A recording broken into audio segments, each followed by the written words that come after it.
오늘의 말씀은 누가복음 13장 22절에서 30절입니다. 예수께서 여러 성읍과 마을에 들르셔서 가르치시면서 예루살렘으로 여행하셨다.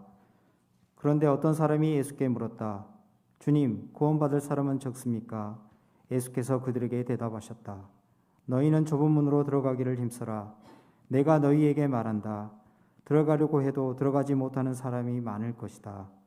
집 주인이 일어나서 문을 닫아버리면 너희가 밖에 서서 문을 두드리면서 주인님, 문을 열어주십시오 하고 졸라도 주인은 너희가 어디에서 왔는지 나는 모른다 하고 대답할 것이다.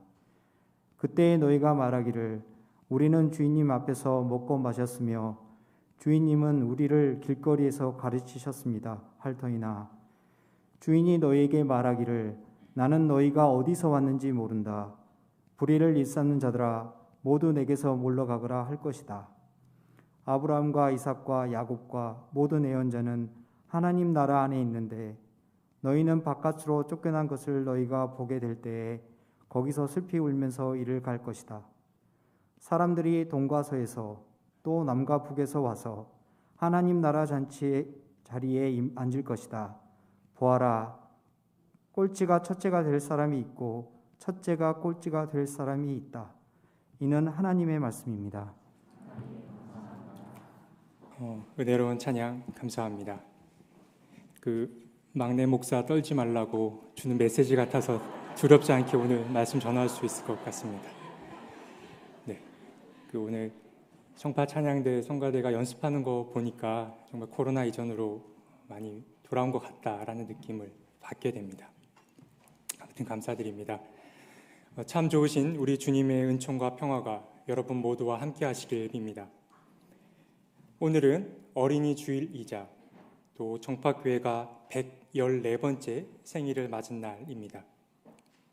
올해 101세가 되시는 정팍교회 최고참이신 정두리 권사님보다도 이 정팍교회가 10여 년은 더 살았다고 볼 수 있습니다. 이렇게 100년이 넘는 시간 동안 청파교회와 함께해 주신 하나님께 감사드리며 더불어 이 긴 시간 동안 하나님이 맡기신 사명을 얼마나 잘 감당했는지 또한 돌아보게 됩니다.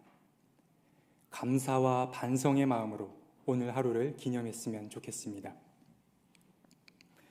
최근 코로나가 2급 감염병으로 하향 조정되고 또 내일부터는 실내 마스크 착용 의무가 해제가 되면서 기존에 제약되었던 많은 것들이 회복되는 모습을 보이고 있습니다. 약 2년 3개월 만에 일어난 변화입니다. 물론 여전히 조심스러운 부분은 있지만 그래도 조금씩 코로나 이전의 일상으로 돌아가는 것 같아 참 다행이라는 생각이 듭니다. 우리는 이 2년 3개월이라는 시간 동안 참 많은 것을 잃고 또 많은 것을 얻었습니다. 아무래도 그 가운데 가장 크게 잃은 것은 당연하게 누려왔던 것들이 아닐까 생각해 봅니다. 훼손된 자연은 어느 정도 회복되었지만 자연스러운 만남과 대화, 소통은 잃고 말았습니다. 교회들의 사정도 크게 다르지 않습니다. 미자립교회, 즉 비전교회들은 점점 더 상황이 열악해져서 문을 닫거나 한 교회 건물을 나눠 쓰게 되기도 했습니다. 물론 형편이 좀 나은 교회들은 온정을 나눌 기회를 갖게 되기도 했지만 어쨌든 이 코로나 전후로 인해 교회 간의 빈부격차도 점점 가속화되기 시작했습니다. 또한 코로나가 만든 풍경 가운데는 교인들 간의 이동도 있습니다. 교회 옮기기를 주저하던 교우분들이 용기를 내어 출석교회를 옮기기도 하고 또 그게 여의치 않은 분들은 출석교회는 2대, 타 교회의 온라인 교우가 되어 2곳 이상의 교회를 섬기기도 했습니다. 온라인이 중심이 될 수밖에 없는 이 팬데믹 상황이 만들어낸 아주 흥미로운 현상이라고 할 수 있습니다. 그리고 무엇보다 코로나가 준 영향 중에 이 부분이 가장 크다고 여겨지는데 주일에 교회에 나가지 않아도 별일이 일어나지 않음을 경험했다는 사실입니다.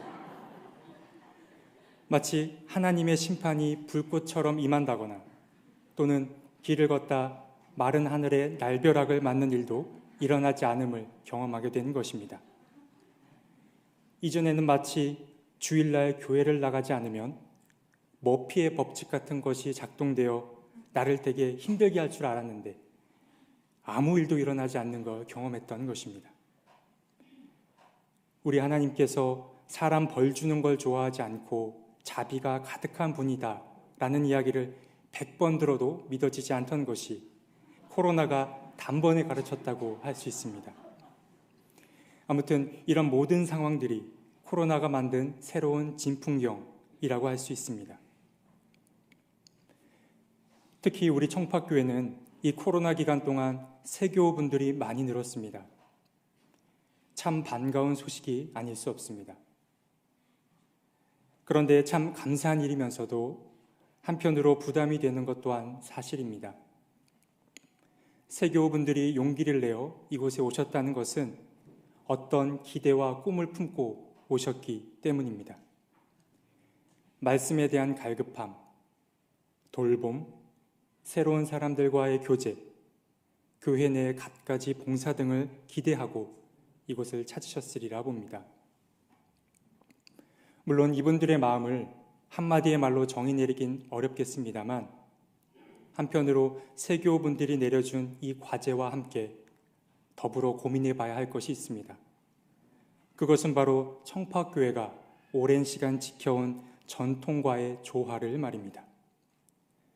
청파교회를 소개하는 소개 문구 중에는 하나님께 나아가는 한적한 오솔길이라는 것이 있습니다. 목사님이 쓰신 일상 순례자라는 책 제목에서도 알 수 있듯이 청파교회는 차분히 스스로를 돌아보며 소란스럽지 않게 하나님께 나아가는 훈련을 하는 교회입니다. 새로운 꿈과 기대를 갖고 이곳을 찾은 분들과 또 그간 청파교회가 지켜온 이 전통 사이의 균형을 잘 맞춰가는 것이 우리 앞에 놓인 과제라고 할 수 있습니다. 사실 이처럼 갈피를 잡기 어려울 때는 하나의 기준점을 떠올려 봐야 합니다. 그 기준점은 바로 근본으로 돌아가는 것, 즉 주님께서 꾸신 꿈을 다시 살펴보는 것입니다. 주님께서는 과연 제자들을 향해 어떤 기대를 품으셨고 또 무엇을 가르치셨는지, 그리고 그분은 어떤 세상을 마음속에 그려오셨는지를 함께 고민해 봐야 합니다. 요한복음 1장을 보면 요한은 예수에게서 은혜와 진리가 충만한 모습을 보았습니다. 여기서 진리란 알레테이아를 말하는데 이 헬라어 알레테이아는 잊고 있던 것을 생각나게 하다라는 뜻을 갖고 있습니다. 예수께서는 우리가 길을 잃고 방황할 때마다 참 고향과 참 쉴 곳이 어디인지를 떠올리게 해 주셨습니다. 물론 여기서 참 쉼이 있는 곳은 장소의 개념이라기보다는 주님과 동행하는 그 순간을 말하는 것입니다. 예수께서는 이렇게 우리가 어디서부터 왔고 또 어디로 가야 하는지를 생각나게 하는 분이셨습니다.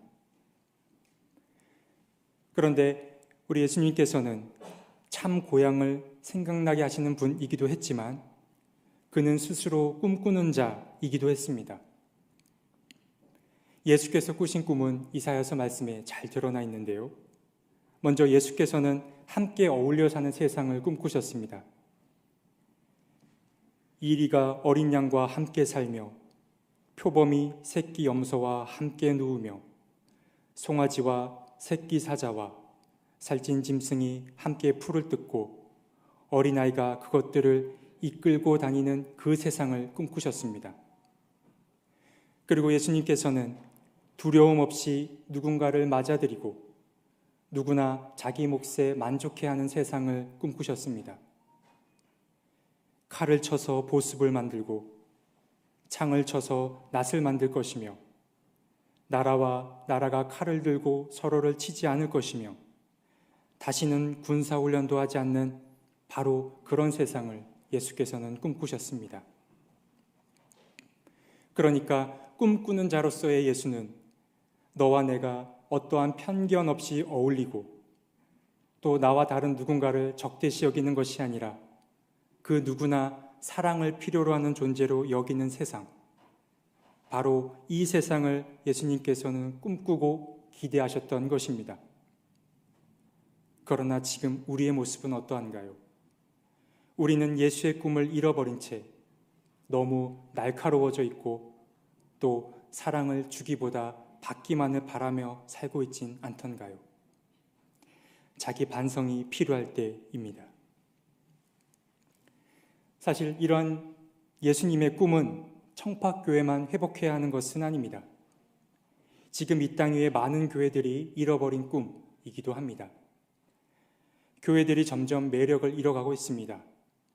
코로나 이후 종교의 매력이 점점 하향세를 타고 있습니다.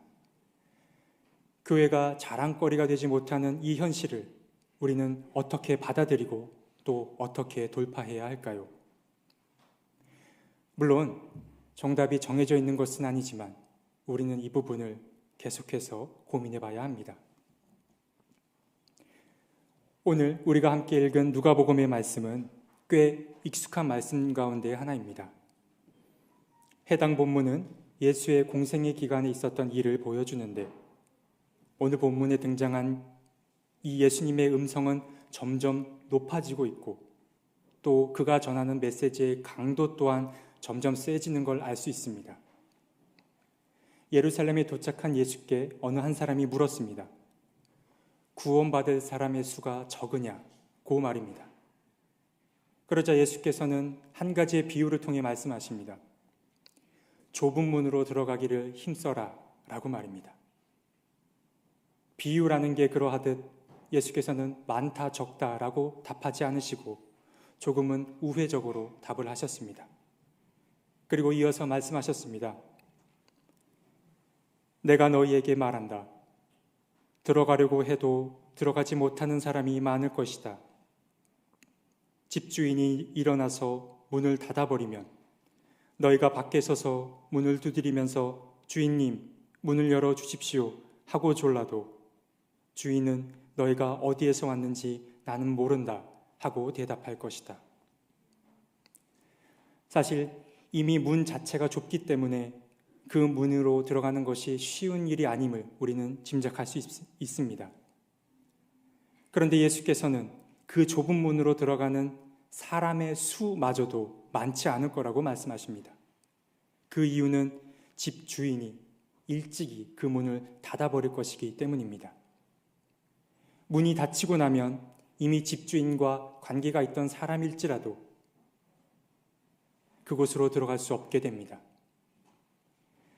아무리 우리 주님 가까이에서 음식을 먹고 나누었다 할지라도 또 길에서 주님의 가르침을 듣고 배웠다 할지라도 그 사실이 구원과 무관하다고 말하고 있는 것입니다.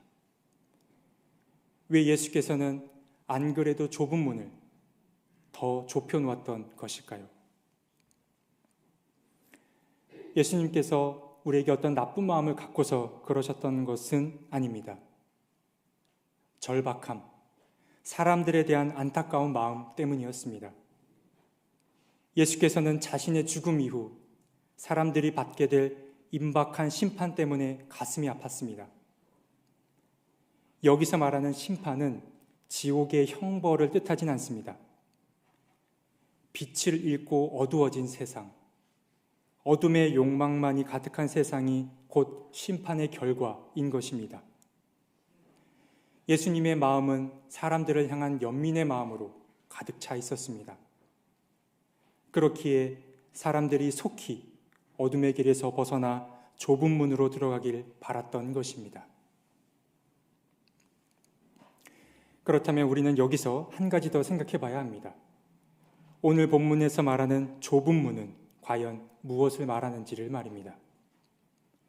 여기서 좁다라는 말은 환난과 유사한 의미를 띱니다. 그렇기에 좁은 길은 곧 환난의 길이기도 합니다. 주님께서는 우리에게 환난의 길로 들어가라고 명하십니다.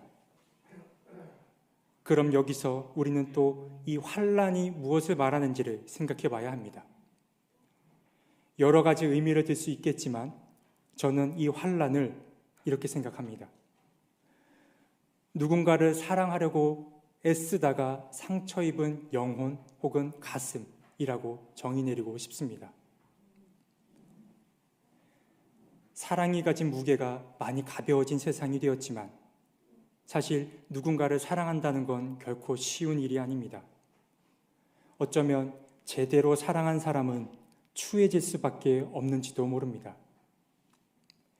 철학자 김진영 선생님은 타자를 사랑한다는 것은 곧 타자를 아름답게 만드는 것이라고 했습니다. 누군가를 아름답게 만들기 위해서는 내가 가진 모든 것을 주어야만 되는데 결국 자기 안에 남는 것이 아무것도 없게 되지요. 텅 비어버리게 되는 것입니다. 그렇기 때문에 정말 제대로 사랑한 사람은 모든 것이 소진된 상태이기 때문에 추해질 수밖에 없습니다. 그러니까 환난이라고 하는 것은 내가 추해질 것을 각오하고 덤비는 행위인 것입니다. 그런데 여러분께서는 이 환난의 길로 들어가라는 예수님의 말씀을 들었을 때 어떤 마음이 드셨는지요? 솔직히 우리의 마음은 예수님의 이 말씀이 그리 반갑지가 않습니다. 왜냐하면 고통을 피하고 싶은 것이 우리 인간의 기본적인 욕구이기 때문입니다. 그런데 우리 주님께서는 구원받기 위해 이 좁은 문으로 들어가길 힘쓰라고 말씀하십니다. 사서하는 고생길, 만약 구원받는 이 길이 불행하기만 한 길이라면, 또 예수를 따른다는 것이 꽃길이 아니라 고생길이기만 하다면 우리는 정말 그 길을 기꺼이 또 즐겁게 걸어갈 수 있을까요? 우리는 복음서 한 군데를 더 살펴볼 필요가 있습니다. 예수께서 좁은 문으로 들어가라고 하신 이 말씀은 마태복음 7장에 한 번 더 등장합니다. 마태복음 7장을 보면 좁은 문을 생명으로 이끄는 문으로 비유합니다. 좁은 문으로 들어가거라. 멸망으로 이끄는 문은 넓고 그 길이 널찍하여서 그리로 들어가는 사람이 많다. 생명으로 이끄는 문은 너무나도 좁고 그 길이 비좁아서 그것을 찾는 사람이 적다. 좁은 문은 환난이 가득한 길이기도 하지만 또 그 길은 생명으로 인도하는 길임을 우리는 알 수 있습니다. 여기서 생명이 무엇을 가리키는지는 로마서를 통해 힌트를 얻을 수 있는데, 로마서 8장을 보면 성령에 속한 생각은 생명과 평화라고 했습니다. 여기서 생명이란 하나님으로 인해 충만해진 상태를 일컫습니다.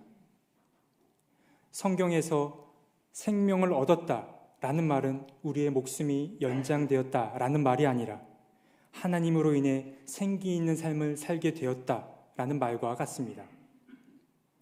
그러니까 좁은 문은 곧 생명으로 이끄는 문이고, 생명으로 이끄는 문은 하나님으로 인해 충만해진 상태를 말하는 것입니다.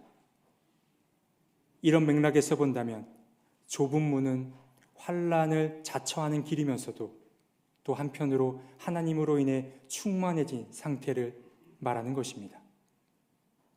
만약 좁은 문이 주님으로 인해 충만해지는 길이라고 한다면 우리는 이 길을 기꺼이 또 당당하게 걸어갈 수 있지 않을까요? 그리고 우리가 이 좁은 문을 또 겁내지 않아도 되는 또 다른 이유는 이 문으로 들어가길 힘쓰다 보면 어느새 나 자신과 함께 걷고 있는 이들을 만날 수 있게 되기 때문입니다. 만약 내가 먼저 그 좁은 문으로 들어가길 힘쓴다면 반드시 나와 동행하는 그 동행자를 만나게 될 것이고, 또 누군가는 나의 모습을 보고 그 뒤를 따르게 될 것입니다.